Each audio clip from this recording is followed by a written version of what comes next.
Hello और divine फेमिनाइंस, मैं Ruby. आज का वीडियो एक बहुत इम्पोर्टेंट और इंटरेस्टिंग टॉपिक के ऊपर है। मेरी बहुत सारे डिवाइन फेमिनाइंस हैं जिनको क्वेश्चन था कि मैम क्या हमारी फैमिली मेम्बर्स, हमारे कार्मिक्स जो है वो क्यों आते हैं हमारी लाइफ में, क्यों इतना तकलीफ़ देते हैं, क्यों हमें कार्मिक्स इतना ज़्यादा तंग करते हैं। और बहुत सारे डिवाइन फेमिनाइंस है जो एक नार्सिसिस्ट फैमिली से बिलोंग करती है। आप जितने भी डिवाइन फेमिनाइन्स हैं, आप में से ऑलमोस्ट बहुत सारे डिवाइन फेमिनाइन ऐसी हैं जिन्हें कार्मिक्स जो है वो अपनी फैमिली मेम्बर्स है, आपकी मदर स्पेशली, जो कार्मिक्स का रोल प्ले करती है और बहुत ज़्यादा आपको मैनिपुलेटिव अब्यूसिव बिहेवियर आपके फैमिली से मिलता है।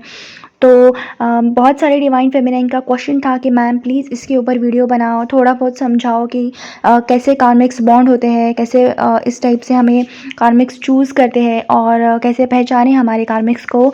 तो उसके ऊपर हम बात करेंगे। अगर मैं आपको ये कहूँगी कि आपका जो सोल है, आपके पेरेंट्स है, आपके फैमिलीज़ है, या आपके सिबलिंग्स है, आपके रिलेटिव्स है, वो ऑलरेडी चूज़न वन होते हैं। तो आप इस बात पे यकीन नहीं करोगे, बट बहुत सारे हिस्ट्रीज़ और कल्चर्स और एंशिएंट कल्चर्स से ये कॉन्सेप्ट है कि बेबी स्पिरिट होते हैं और वो अपनी चूज़न फैमिली और पेरेंट्स के साथ जाते हैं और उनका एक प्री बर्थ एग्रीमेंट होता है जिसमें ये कंटेन होता है कि उन्हें कहाँ जाना है, किस फैमिली में जाना है, किस फैमिली से इंटरेक्शन करना है, उसका लोकेशन क्या है और कौन से पेरेंट्स होने वाले हैं आपके, कौन से सिबलिंग होने वाले हैं आपके। ये सारा म्यूचुअल एग्रीमेंट्स होता है, ओके। और ये म्यूचुअल एग्रीमेंट्स और इस फिनोमेना को हम कहते हैं री इनकारनेशंस, ओके। ये जो इनकारनेशंस का प्रोसेस है ये एक कॉम्प्लेक्स डिवाइन प्रोसेस होता है रीबर्थ का, जहाँ पे आपके सोल को एक एग्रीमेंट करके भेजा जाता है और एक स्पेसिफिक लेसन आपको सीखना होता है, जो स्पेसिफिक लेसन एक कार्मिक बैलेंस के लिए होता है।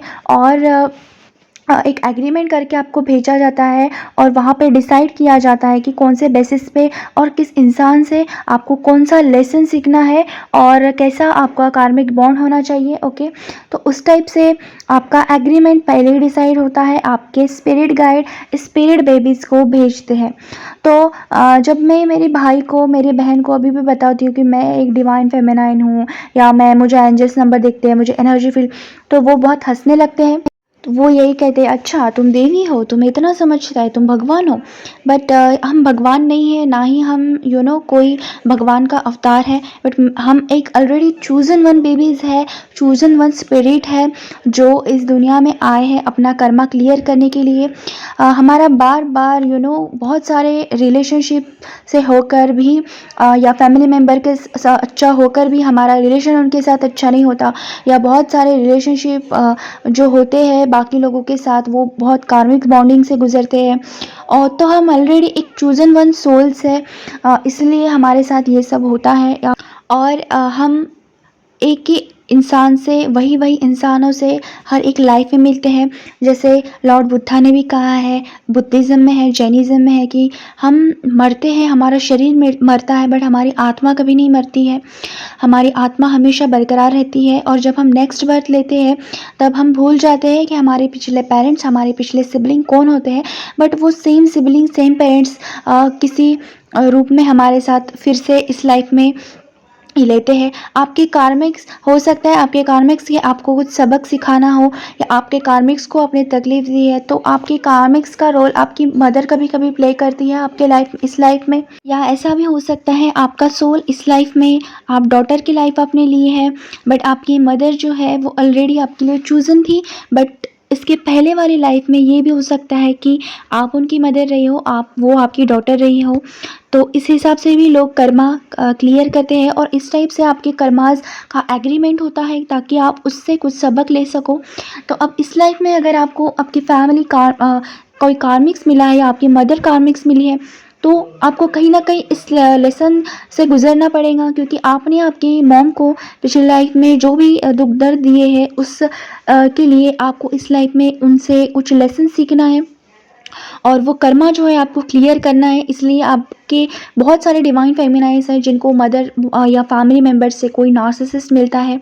और कहीं न कहीं आपकी उम्र 25 हो रही है, 26 हो रही है, 27 हो रही, बहुत सारे डिवाइन फेमिनाइन्स तो 32 तक गई है, फिर भी आपकी शादी नहीं हो रही, या आपके घर से बहुत ज़्यादा ट्रिगर्स मिल रहे हैं, आपके डीएम भी आपको नहीं मिल रहे हैं। सो आप कहीं न कहीं इस स्टेज पे आ जाती है कि आपको आप पिछली लाइफ भूल चुकी होती है, आप इस स्टेज पे आ जाते हैं कि मेरी लाइफ का एम क्या है? मेरा सोल पर्पस क्या है? मेरे लाइफ में ये सब क्यों हो रहा है? मेरे लाइफ में क्यों हो रहा है? मेरे अलावा बाकी जो आस-पास के लोग हैं उनके लाइफ में सब कुछ अच्छा हो रहा है, उनके लाइफ में हैप्पीनेस है। बट मेरी लाइफ का और मेरी ज़िंदगी का एम क्या है? मेरी सिचुएशंस क्यों ऐसी है?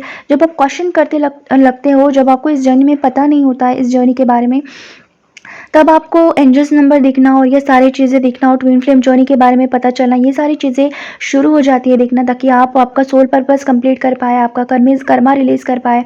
आप थोड़ा-सा स्पिरिचुअली आपके स्पिरिट गाइड से कनेक्टेड हो कि आपको क्या करना चाहिए, और इसीलिए आपको ये चूज़न लाइफ, चूज़न फैमिली और चूज़न ट्विन फ्लेम जर्नी मिलती है, क्योंकि आप एक नॉर्मल सोल नहीं हैं। आपने इसके पहले कई ज़्यादा हज़ारों जन्म लिए हैं, उस हज़ारों जन्म में भी आपने तकलीफ़ झेली है।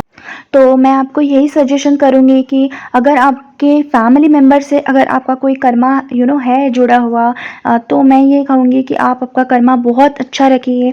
बहुत सारे डिवाइन फेमिनाइन्स है जो बहुत ज़्यादा सोचती है कि मेरी मॉम मेरे घर वाले नहीं मान रहे डीएम के लिए, डीएम की फैमिली बहुत अच्छी है, मेरी फैमिली अच्छी नहीं है। आप हमेशा उनको बुरा भला कहती रहती है, बट मैं आपको बता देती हूँ कि ऑलरेडी आपने उनको पहले लाइफ में बहुत ज़्यादा दुख दिया है। अगर आप फिर से उनको दुख देंगे तो ऑलरेडी चूज़न लाइफ में आपको उससे ज़्यादा दुख मिलेगा, क्योंकि आपका कर्मा, आपका सोल कॉन्ट्रैक्ट ऑलरेडी डिसाइडेड है। और इसीलिए आपको कहीं न कहीं स्पेसिफिक लेसन दिया जाता है, तो उस लेसन को आप बैलेंस करने की कोशिश करें और उस कार्मिक सिचुएशंस को आप बैलेंस करने की कोशिश करें, और कहीं भी आप कर्मा क्रिएट ना करें, ताकि अगर अगले लाइफ में भी आपको इस चूज़न लाइफ से अगर बहुत ज़्यादा तकलीफ़ मिलने लगे, तो आपका हर एक लाइफ ऐसा ही वेस्ट चला जाएगा। इसलिए इस लाइफ से और इस दिन से आप कोशिश करिए कि आप बिल्कुल भी कर्मा क्रिएट ना करें। बिल्कुल आपके पेरेंट्स के साथ और आपके सिबलिंग्स के साथ, जिनके साथ भी आपका कर्मा है, उनका कर्मा आप बिल्कुल बैलेंस रखने की कोशिश करो। Don't ignore your family, because आपका आप अगर होल्ड करेंगे ग्रजेस, या आप कोई अनसॉल्व्ड अगर आपका ट्रोमा है, तो वो ट्रोमा, वो लाइफ, वो वोंट फिर से आपके लाइफ में वापस आएंगे, कम बैक करेंगे, और सेम पीपल्स, सेम लाइफ आपको अगेन एंड अगेन मिलती रहेंगी अनटिल कि आपका रिलेशनशिप हील्ड हो जाए। So that was all for the topic, and how soul choose their families before birth. So आप इस बारे में क्या सोचते हैं? क्या आपके पेरेंट्स और आप चूजन वन हैं? आपने भी आपके पेरेंट्स को बिफोर बर्थ चूज़ किया है? अगर आपको ऐसा लगता है, ऑब्वियसली आप ट्विन फ्लेम जर्नी में है, तो आपको इस बारे में और जानकारी होंगी, बट फिर भी मैं जानना चाहूँगी आपको क्या लगता है इस टॉपिक के ऊपर। So let me know by commenting down below. Thank you so much.